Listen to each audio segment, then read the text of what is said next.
مرحبا بالسادة المتابعين في فيديو أخرى حول لو ديagnostic فيزيوثيرابيك و لو تريتمون فيزيوثيرابيك. الحقيقة الانترودكسيون راهي تعبني، ولكن نعاودها مرة أخرى. أذكر أن الفيديوهات اللي قاعد نقدم فيهم موجهين للتثقيف الصحي فقط، وما يعوضوا في حتى حالة من الحالات أنه الشخص وقت يبدأ مستحق باش يمشي كينيزي ثيرابوت يمشي الكينيزي ثيرابوت. أطلب كذلك من السادة المتابعين أنهم ما يعاودوش وحدهم لي زيكزارسيس اي لي ميثود اللي أنا نبدأ قاعد نحكي عليهم en ce qui concerne le diagnostic physiothérapique et le traitement physiothérapique، c'est-à-dire إذا ما يعاودوهمش وحدهم. c'est-à-dire وقت اللي الشخص يبدأ مستحق باش يمشي الكينيزيثيرابوت يمشي الكينيزيثيرابوت، و selon le cas اللي يبدأ قدام le physiothérapeute. ce dernier va choisir les méthodes et les exercices اللي يراهم هو les plus adéquats selon le cas اللي يبدأ قدامه en ce qui concerne يعني les méthodes et les exercices en ce qui concerne le diagnostic physiothérapique et le traitement physiothérapique. كذلك نذكر أنه عندي حتى ربح مادي من الفيديو هذا اللي أنا قاعد نقدم فيهم، وكذلك نعاود نقول أنه حسب رأيي الفيديو اللي قاعد نقدم فيهم ينجموا يعاونوا الطلبة في اختصاص العلاج الطبيعي وتقويم الأعضاء وإعادة التأهيل في أنهم يحضروا pour les examens cliniques. اليوم موضوع ثري جدا، ولا نقولوا مواضيع ثرية جدا، إن شاء الله جوست الفيديو ما تطويلش. إذا ننطلق في موضوعنا اليوم. سألني أحد الطلبة في اختصاص العلاج الطبيعي وتقويم الأعضاء وإعادة التأهيل، قال لي يا مسيو والله أنت قلت لنا وقت لي lors du test de diagnostic physiothérapique وقت لي on réalise une flexion de la région lombaire ونلقاو une amélioration و une extension ونلقاو أنه la douleur se reproduit ولا حتى elle s'accentue، les symptômes se reproduisent et s'accentuent. وقتها le diagnostic physiothérapique est un canal lombaire étroit. قلت له صحيح، وقال لي يا مسيو وقت لي قلت لنا راهو l'extension وقت اللي تحسن les symptômes la flexion وقت اللي elle reproduit les symptômes راهو le diagnostic physiothérapique est une hernie discale. قلت له صحيح.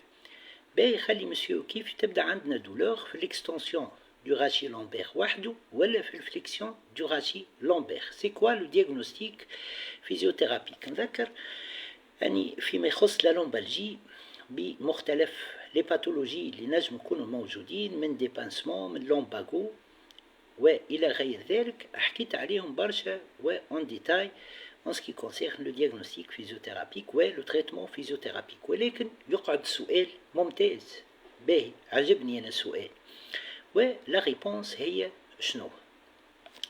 وقت لي لا بيرسون نعملو إذن لي تيست دو ديagnostic physiothérapique ونلقاو أنهم négatifs au niveau lombaire la personne se plaint de douleur juste au niveau lombaire lors de l'extension ou elle lors de la flexion. Alors, c'est quoi le diagnostic physiothérapique? إذن qu'est-ce qui se passe lors de la flexion du rachis lombaire?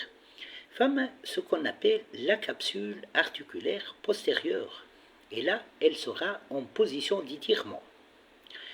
إذا كان نلقاو une douleur lors de la flexion du rachis lombaire seulement, il s'agit comme diagnostic physiothérapique de ce qu'on appelle un étirement de la capsule articulaire postérieure du rachis lombaire وكذلك un étirement des ligaments postérieurs au niveau du rachis lombaire. كان تذكروا حكينا على le ligament intervertébral commun postérieur، هذاك il sera en position d'étirement et c'est ceci qui va produire la douleur.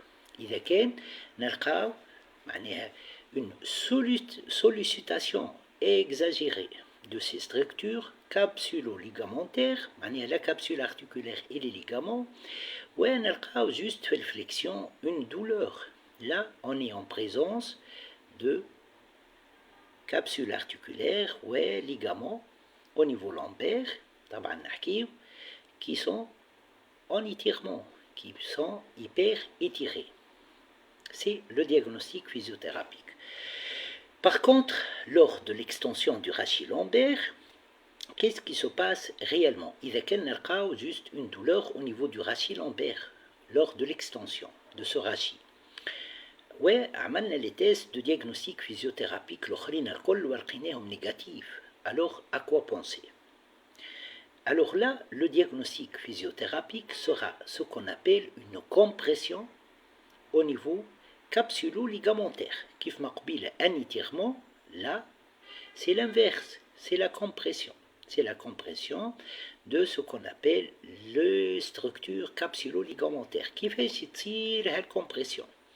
Lors de l'extension, les articulaires postérieurs ont tendance à aller vers l'arrière et ils s'écartent, ce qui favorise une compression sur ces structures ligamentaires et capsulaires. La capsule articulaire ou les structures ligamentaires. Alors, pour le traitement physiothérapique, ce diagnostic physiothérapique est posé après avoir trouvé tous les autres tests négatifs. Il n'y a pas d'hernie discale, il n'y a pas de claudication neurogène, le test de diagnostic physiothérapique il est négatif, donc il n'y a pas de canal lombaire étroit, il n'y a pas de sciatalgie, il n'y a pas de cruralgie, il n'y a pas de lombago, etc. Il n'y a pas de syndrome du périphore, il n'y a pas de tendinite, etc. Là, le diagnostic physiothérapique sera, comme j'ai dit, إذا كان la douleur موجودة juste في l'extension du rachis lombaire, c'est une compression des structures capsulo-ligamentaires au niveau du rachis lombaire. إذا كان lors de la flexion, c'est un étirement excessif des structures capsulo-ligamentaires du rachis lombaire. Voilà le diagnostic physiothérapique. C'est une très bonne question et voilà une très bonne réponse. Alors, pour le traitement physiothérapique, إذا كان لقينا douleur juste في l'extension du rachis lombaire, là, est-ce que ماناش باش نستعملوا la dominante antalgique, طبعا باش نستعملوها l'infrarouge, sauf contre-indication. L'ultrason, l'électrothérapie, c'est intéressant. Ensuite, on va utiliser la méthode de Mackenzie. La méthode de Mackenzie, la préférence directionnelle. Dans quelle position la douleur, elle diminue. Et là, on va trouver la flexion, إذا كان عندنا une douleur lors de l'extension. Dans la plupart des cas. Et là, نمشي vers l'extension, vers la flexion, 10 fois par exemple. Et là, c'est réellement une décompression. C'est une décompression au niveau de ce qu'on appelle les structures capsulo-ligamentaires par augmentation du volume du canal vertébral au niveau lombaire. Et là, je favorise la décompression, c'est si intéressant, ce qui favorise un déblocage de ces structures capsulo-ligamentaires. Alors, on va vers la flexion, 10 fois, puis un retour petit à petit dans des petites courses. La position neutre, je réalise des séries de flexion du rachis lombaire, le extension. Une fois la douleur est devenue acceptable fait l'extension, elle ne dépasse pas 4 ou 5 sur 10, douleur tolérable qui favorise une meilleure réadaptation. Du point de vue mobilité, elle permet une meilleure récupération de la mobilité. Là, je débloque flexion, je récupère la mobilité en extension petit à petit. La méthode de Mackenzie, elle est si importante. Il faut aller vers l'extension, mais petit à petit, il faut libérer les structures capsulo-ligamentaires postérieures au niveau du rachis lombaire par la flexion lombaire, puis aller petit à petit vers l'extension lombaire jusqu'à la récupération de toute l'amplitude. Il ne faut pas oublier d'aider à cette récupération d'extension. Comment ceci en étirant les muscles de la loge antérieure, c'est-à-dire, par exemple, les abdominaux. Petit à petit, on va les étirer. Taban, petit à petit, on va étirer le psoas iliaque, à titre d'exemple. Voilà.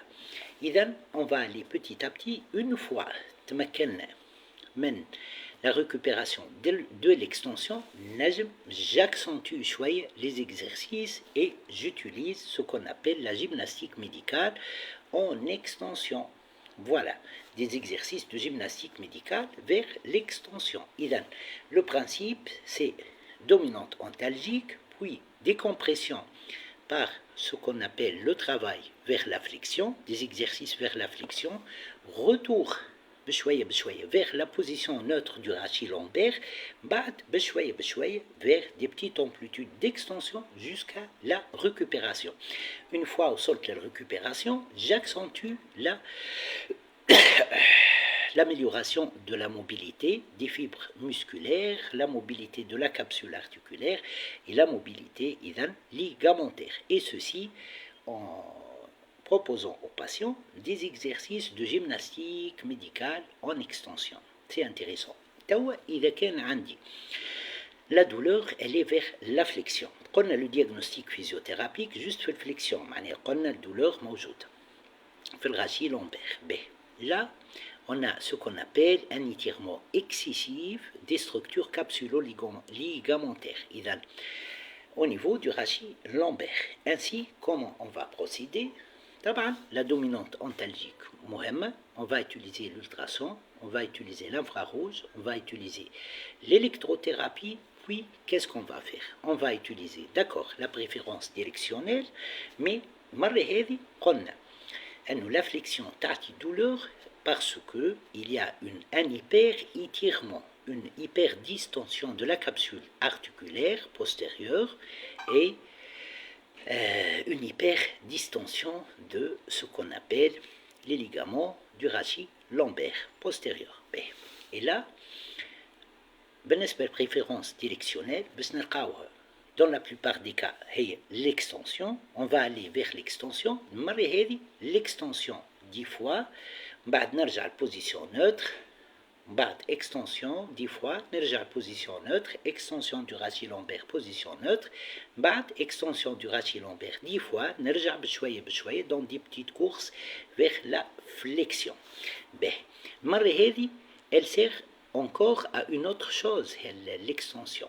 Et là, le retour vers l'extension, parmi les exercices, on utilise des exercices où le patient fait ce qu'on appelle l'extension lente. Et là, c'est un travail excentrique qui favorise ce qu'on appelle la cicatrisation.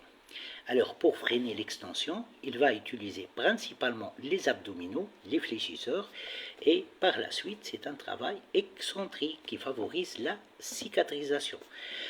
Une fois c'est récupéré, alors je cherche la stabilité, je renforce ce qu'on appelle les muscles spino-lombaires principalement,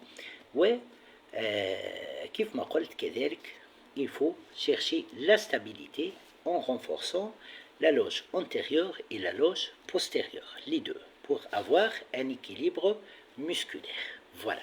Voilà en ce qui concerne le diagnostic physiothérapique et le traitement physiothérapique dans le cas de douleur juste l'extension de lombaire, du rachis lombaire, ou juste flexion du rachis lombaire. إذن c'est intéressant. توا باش نتعداو الموضوع آخر. وموضوعنا توا باش يكون حول ce qu'on appelle بربي juste une minute باش نجمو نسمعوا بعضنا.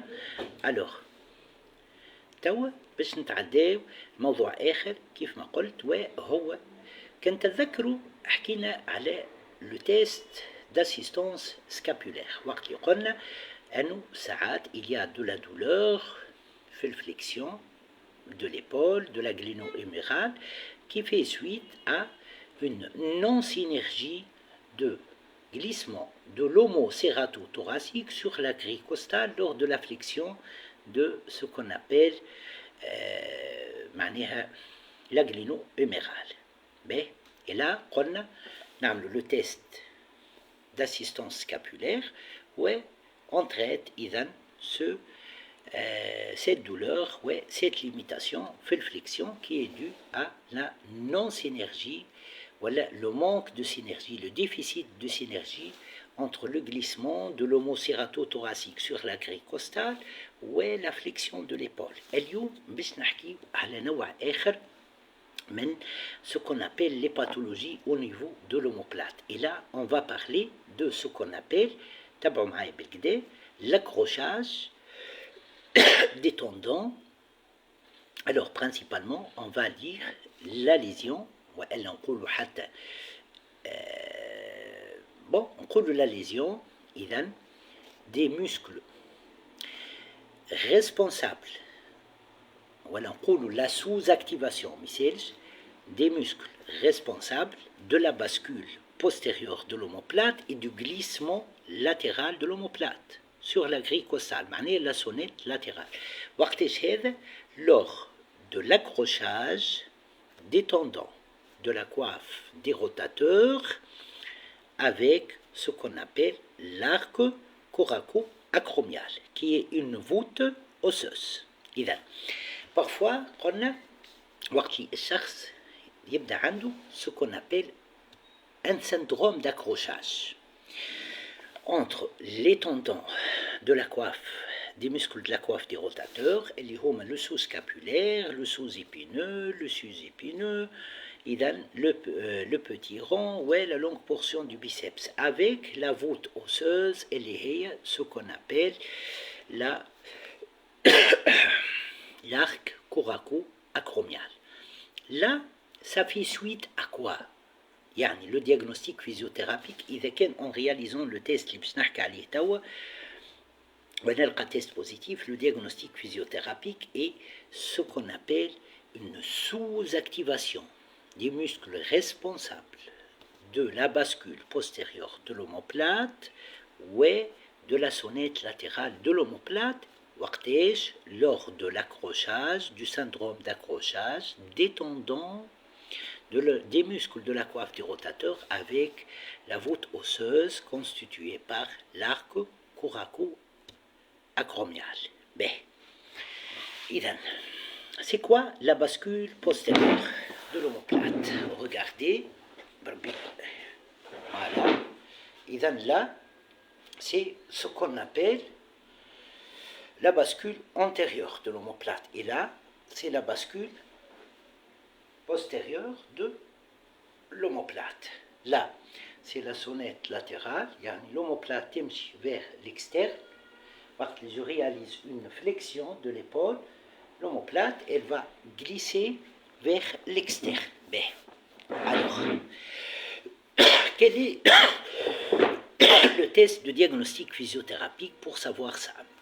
Alors, patient en position assise, le kinésithérapeute, d'une main, il va englober ce qu'on appelle l'angle inférieur de l'omoplate et de l'autre main, il va englober le bord médial de l'omoplate, bord médial et supérieur de l'omoplate. إذا médial معناها اللي قريب من الكاج thoracique dans ce cas-là, إذا l'angle inférieur l'autre في l'omoplate. Et puis il va demander au patient de réaliser une levée, une flexion de l'épaule dans l'axe de la scapula.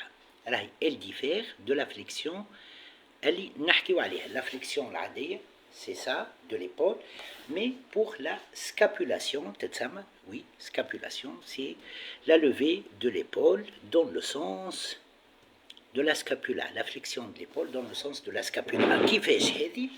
Alors, j'écarte le bras à le corps entre 30 et 45 degrés et je réalise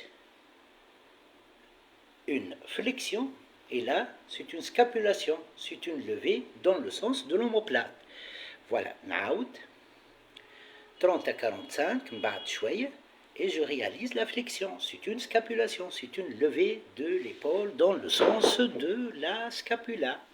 dans le sens de l'omoplate. Ben, alors, Baraloula, le kinésithérapeute demande au patient de réaliser ça. Est-ce que femme a une limitation en flexion de l'épaule, de la gléno-humérale tahdidan, ou s'il y a de la douleur. Bart, kif ma قلت, une main englobe le bord supérieur et médial, supéromédial, et l'autre main tourne au niveau de l'ongle inférieur. Qu'est-ce qu'il va faire? Il demande au patient de réaliser une levée de l'épaule dans le sens de la scapulation. 30 à 45, ouais, et là. Il va assister ce qu'on appelle le glissement latéral de l'omoplate et la bascule postérieure de l'omoplate. Ça, c'est la bascule postérieure. Ouais, ça, là, c'est ce qu'on appelle le glissement de l'omoplate. Vers le bord externe. Alors, il va faire ça, ouais, il va voir, suite à 4-5 fois de répétition de cette manœuvre, il chauffe, est-ce que la douleur a diminué, ouais, est-ce que l'amplitude,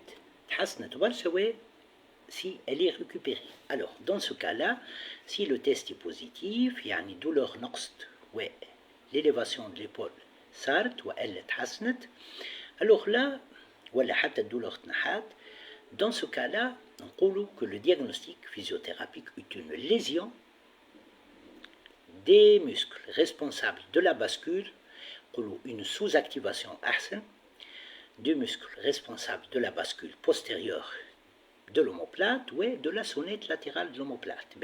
Une petite parenthèse, شوية biomécanique وشوية anatomie. بس نحكيو عليهم يعني في البارونتيز هذه. Alors là, quels sont les muscles responsables de la sonnette latérale de l'épaule? C'est principalement ce qu'on appelle le trapèze supérieur, plus le trapèze inférieur, plus le dentelé antérieur. Alors, une fois عرفت le diagnostic physiothérapique, je dois les activer. Alors, le trapèze, نجم ناخذ haltère, ouais, نخدم. إذن, le trapèze, ça, c'est une façon. Pour le dentelé antérieur, نجم ناخذ élastique résistant et je réalise cet exercice. Voilà. Oui, quels sont les muscles responsables de la bascule postérieure? Les muscles responsables de la bascule postérieure de l'omoplate sont les muscles rhomboïdes, oui, le muscle trapèze moyen et inférieur. Ça, c'est une part, à la khater, ils permettent la sonnette médiale. La sonnette médiale, yani, lorsque je serre les omoplates. Pour les renforcer ainsi, je réalise cet exercice. Je maintiens 10 secondes. Voilà. Oui, le dentelé antérieur هو كذلك عنده دور في ce qu'on appelle la bascule postérieure, puisqu'il permet l'équilibre. Il permet que l'omoplate ne réalise pas un déséquilibre lors de la bascule postérieure. Et par la suite, il faut l'activer. Finalement, on va débloquer, passivement à travers les mains du kinésithérapeute qui assiste la bascule postérieure et la sonnette latérale de l'omoplate lors de la flexion. En scapulation, dans le sens de la scapula, ça c'est d'une part, un traitement physiothérapique ممتاز جدا, ما نستحقوش le renforcement, mais pour stabiliser encore, j'utilise la stabilisation active, je renforce le dentelé antérieur, je renforce le trapèze supérieur, je renforce les muscles rhomboïdes, le trapèze inférieur et moyen. Voilà, trapèze inférieur et moyen, avec le muscle rhomboïde, je réalise la sonnette médiale. Elle, par exemple, des exercices de pont contre un mur. Un renforcement en chaîne fermée. نجم نستعمل كيف ما قبيله قلت chaîne ouverte ولا كيف ما توا في le renforcement par les exercices de pompe حتى contre un mur, c'est la chaîne fermée. Voilà en ce qui concerne cette fois-ci cette pathologie de sous-activation des muscles responsables de ce qu'on appelle la bascule postérieure de l'omoplate ou la sonnette latérale de l'omoplate lors du syndrome d'accrochage entre les tendons du muscle de la coiffe des rotateurs, ou ce qu'on appelle la voûte osseuse et l'arc coraco-acromial. Et là, position de départ de l'épaule, une douleur lors de la levée de l'épaule en scapulation. Après un traitement physiothérapique, le patient réalise une levée de l'épaule dans l'axe de la scapula, tire sans douleur convenablement. نتعداو توا لحاجة أخرى كيف ما تراو الفيديو مهمة برشا وثرية بالمعلومات. Et là, on va parler d'un test de diagnostic physiothérapique qui consiste à mettre en évidence une arthrose acromioclaviculaire ou elle une atteinte du labrum. Alors, patient en position assise, le kinésithérapeute lui demande de réaliser une flexion de l'épaule de 90 degrés, une légère adduction de 10 à 15 degrés, 20 degrés, adduction horizontale et ce qu'on appelle une pronation. Ensuite, il lui demande de lever la main, de lever l'épaule contre la résistance située au niveau distal, radio-ulnaire. Voilà.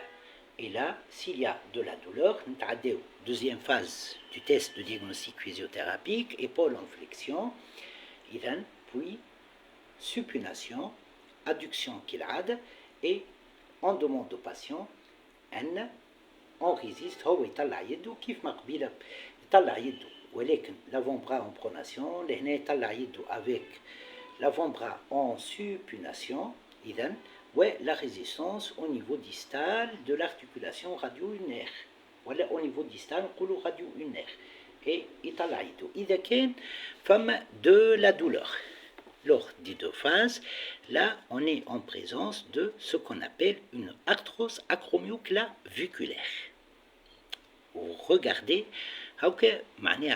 astuce. Alors là, en général, un grincement de la douleur qui fait suite à la mise en irritation par ces deux mouvements de l'acromioclaviculaire. Ceci plutôt إذا كان فما une arthrose acromioclaviculaire. إذا كان phase 1, phase 2 sont positifs, la douleur موجود. فما شكون يقول ou bien une arthrose acromioclaviculaire ou bien une tendinite sous-acromiale. Alors, là, on est en train de tester l'acromioclaviculaire tahdid. La mise en compression تشمل l'acromioclaviculaire. وراهو حتى كيف تبدا عندنا une arthrose acromioclaviculaire نجم تعطينا par la suite ce qu'on appelle une inflammation sous-acromiale et on peut utiliser un test qui nous permet de faire la différence.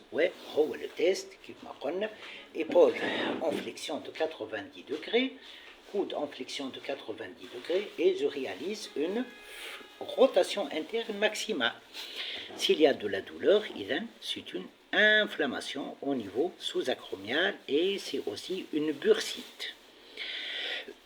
Là, à titre un test qui permet un diagnostic différentiel. L'arthrose au niveau acromioclaviculaire موجودة à travers le test l'oulén si elle est accompagnée par une inflammation ou bien le patient lors du test va sentir en plus de la douleur au niveau acromioclaviculaire le bruit de grincement dans ce cas-là, dans le cas d'arthrose acromioclaviculaire, il va sentir une sensation de douleur inflammatoire au niveau sous-acromial. مش au niveau acromioclaviculaire mais au niveau sous-acromial. إذا كان la première phase du test هي فقط positif إذا كان la première phase du test هي برك positif la deuxième partie du test négatif. Là on est en présence de ce qu'on appelle une lésion du labrum. La deuxième phase du test, la douleur diminue considérablement. passer à une autre chose. On va voir l'exercice, le test de diagnostic physiothérapique qui va diagnostiquer des lésions au niveau acromioclaviculaire. Et là, c'est l'adduction horizontale maximale. Je pars d'une abduction à 90 degrés, l'adduction maximale horizontale, ou elle, tout court, l'adduction maximale avec, كيف ما قلت, épaule en flexion de 90 degrés. Ouais, إذا كان بديت من abduction, كيف ما قلت, l'épaule en abduction, نمشي vers l'adduction horizontale. به تذكروا قديه من تيست حكينا فيه على لا ليزيون او نيفو اكروميوكلافيكولير وحددنا هذه راهي تعطي كذا، هذه تورينا اللي فما كذا، هذه تورينا اللي فما كذا او نيفو اكروميوكلافيكولير. تذكروا لو تيست دادكسيون فورسي وقت اللي قلنا on fixe le bord externe de l'omoplate ouais, on réalise l'adduction. Le bord externe de l'omoplate, normalement l'adduction horizontale تمشي 20 degrés. أقل منها, c'est une distension ligamentaire au niveau acromioclaviculaire. إذا كان on utilise une adduction horizontale non forcée, كيف ما توا, une adduction horizontale non forcée. Et là, on va mettre en tension toute la zone acromioclaviculaire ou la zone de l'épaule. ما تحت l'acromioclaviculaire قد به تحديدا في الإيبول تحديدا هي كلها سي لا زون دو ليبول. إذا بالنسبة للتيست هذا ou bien يورينا أنه فما une bursite و une inflammation. La bursite elle accompagne l'inflammation sous-acromiale et dans ce cas-là, pour voir encore, نستعمل le test de flexion de l'épaule avec coude en flexion de 90 degrés, مع flexion de l'épaule et une rotation interne maximale. Si c'est positif, راهو عندنا une bursite et ce qu'on appelle كذلك une inflammation sous-acromiale, une tendinite sous-acromiale. Mais إذا كان ce test est négatif, ونلقى la douleur au niveau acromioclaviculaire. Alors là, on va penser comme diagnostic physiothérapique à une arthrose acromioclaviculaire. إذا كان surtout نلقاو أنه فما grincement. Et là, si vous voulez encore, كيف ما قلنا نجم elle fait elle donne par la suite معاها هي مع l'arthrose une inflammation sous-acromiale. Oui, je vérifie à travers ce test. اللي كنت نحكي عليه اللي هو يورينا إذا كان فما une bursite إذا كان فما une tendinite الbursite la tendinite au niveau de l'épaule. Normalement la bursite تكون موجودة dans le cas اللي نلقاو une tendinite. Pour vérifier encore إذا كان نلقى le test positif وهو un test كيف ما قلت pour la tendinite et la bursite en même temps. راهو نشوف كذلك si la région de la bourse cireuse elle est chaude par rapport à l'autre région. Et là, je vérifie la présence de l'inflammation au niveau de la bourse cireuse. Pour ce test, comme on récapitule, adduction horizontale, une arthrose, il est positif, une arthrose acromioclaviculaire. Si la douleur elle est au niveau acromioclaviculaire, une arthrose acromioclaviculaire, une entorse acromioclaviculaire. Et là, pour faire la différence, je réalise le test d'adduction forcée en fixant le bord externe. إذا كان موجود réellement il s'agit d'une entorse acromioclaviculaire. إذا كان ما هوش موجود إذا كان il est négatif plutôt لولاني إذا كان positif نحكيو على entorse acromioclaviculaire وإذا كان négatif une arthrose acromioclaviculaire, surtout dans le cas de présence de ce qu'on appelle un grincement, un bruit de grincement. Ce test peut aussi nous montrer s'il y a une bursite ou une tendinite. قلت كيفاش on fait pour voir.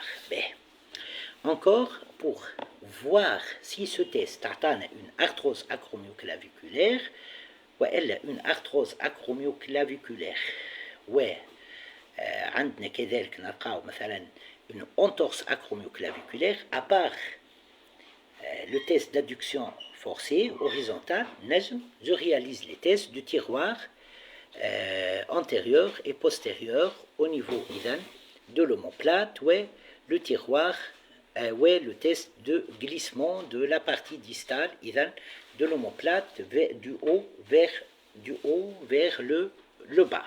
Voilà. Et là, il y a une laxité, une entorse.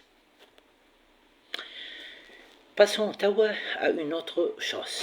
Ouais, on va voir, on va parler de ce qu'on appelle la laxité au niveau du ligament gléno-huméral inférieur. Alors, pour le test de diagnostic physiothérapique, le kinésithérapeute va fixer la région de la scapula et de la clavicule. Ouais, il va pousser vers le bas, puis il va réaliser une abduction passive maximale de l'épaule.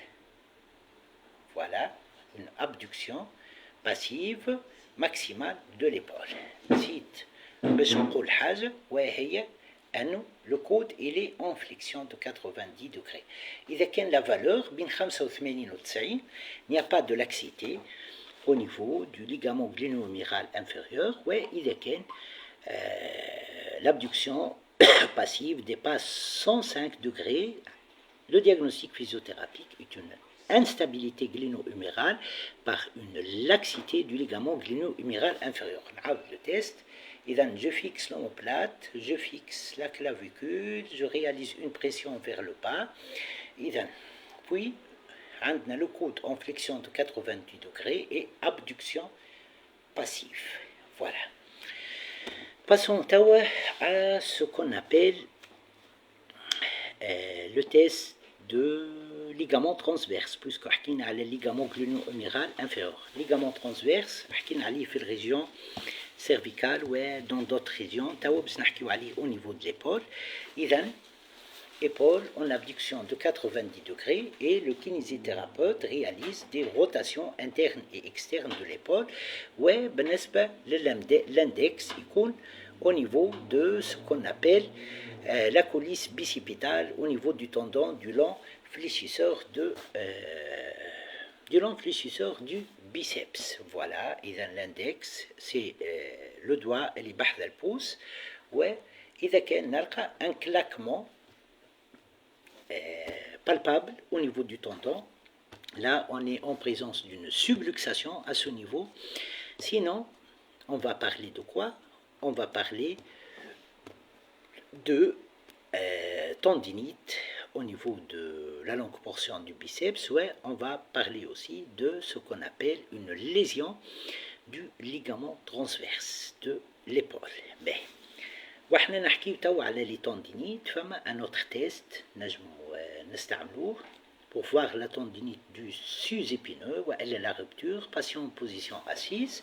Le kinésithérapeute amène passivement le bras du patient à 110 degrés, puis il saïbe le bras du patient, il lui demande de revenir lentement. إذا كان يطيح le bras, c'est une rupture, le diagnostic physiothérapique est une rupture du sus-épineux, إذا كان فما une douleur et une gêne, là on parle d'une tendinite au niveau du sus-épineux.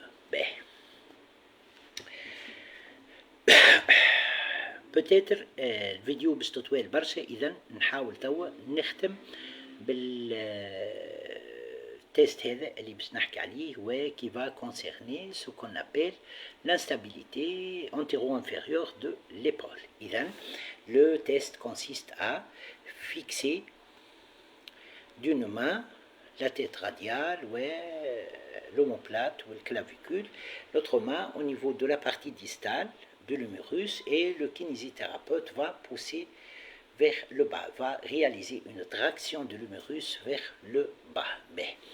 إذا j'évalue la distance bin, ce qu'on appelle la tête humérale et l'acromion. Si elle dépasse la longueur du pouce, on est en présence d'une luxation récidivante. إذا كان نلقى juste une hyperlaxité, mais la distance bin l'acromion et la tête humérale ne dépasse pas le pouce, on est en présence de ce qu'on appelle une instabilité antéro-inférieure de l'épaule.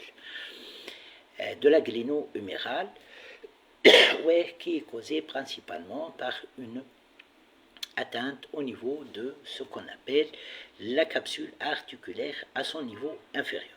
قاعدة تحويج نحب نقولها توا. احنا حكينا على انواع الدولور وحكينا على لا دورسالجي وكل شيء.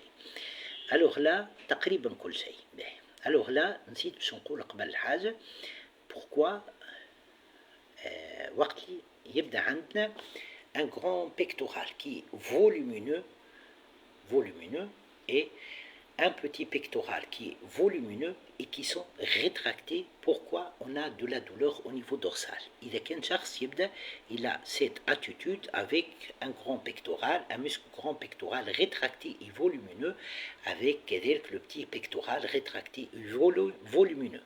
Ouais, il se plaint de douleur au niveau dorsal. Ouais, les tests de diagnostic physiothérapique négatifs. Alors, à quoi penser? Alors, cette fois-ci, la douleur au niveau dorsal, le blocage au niveau dorsal, il est dû à ce qu'on appelle cette prise de volume au niveau du muscle grand pectoral et au niveau du muscle petit pectoral. Et au manque de souplesse au niveau de ces deux muscles. Le muscle petit pectoral est principalement antipulseur de l'épaule, c'est-à-dire comme ça, il va amener l'épaule vers l'antipulsion, voir qu'il va rétracter, donc c'est comme ça. Le grand pectoral, il est adducteur, ouais, il va rétracter, il est comme ça, donc ça va induire une augmentation de la douleur. Pour traiter ça, alors pour le diagnostic physiothérapique, c'est une douleur due à la rétraction du petit pectoral et du grand pectoral. Pour le traitement physiothérapique, alors là, on va chercher la rétroversion, voilà, et l'étirement du muscle grand pectoral, du muscle petit pectoral, la souplesse vers l'extension du rachis dorsal à travers des exercices de gymnastique médicale vers la flexion, vers l'extension au niveau du rachis dorsal. إذا إن شاء الله عجبتكم الفيديو، مهمة برشا، اللي تري انتريسونت، مهمة برشا حكينا على برشا حاجات en ce qui concerne le diagnostic physiothérapique et le traitement physiothérapique. أختم بأني نقول أني كالعادة أشبه مهنة العلاج الطبيعي وتقنين الأعضاء على التأهيل ببحر أو محيط من العلم، وشوية آخر تلقاو الفيديو sur ma chaîne YouTube ou sur mon groupe kinésithérapeute ou la physiothérapeute expert en sciences de mouvement, puisque le physiothérapeute هو خبير في علم الحركة. وتلقاو كذلك لا فيديو repartagée sur ma page Facebook. مرحبا بكم وإلى اللقاء. مرحبا.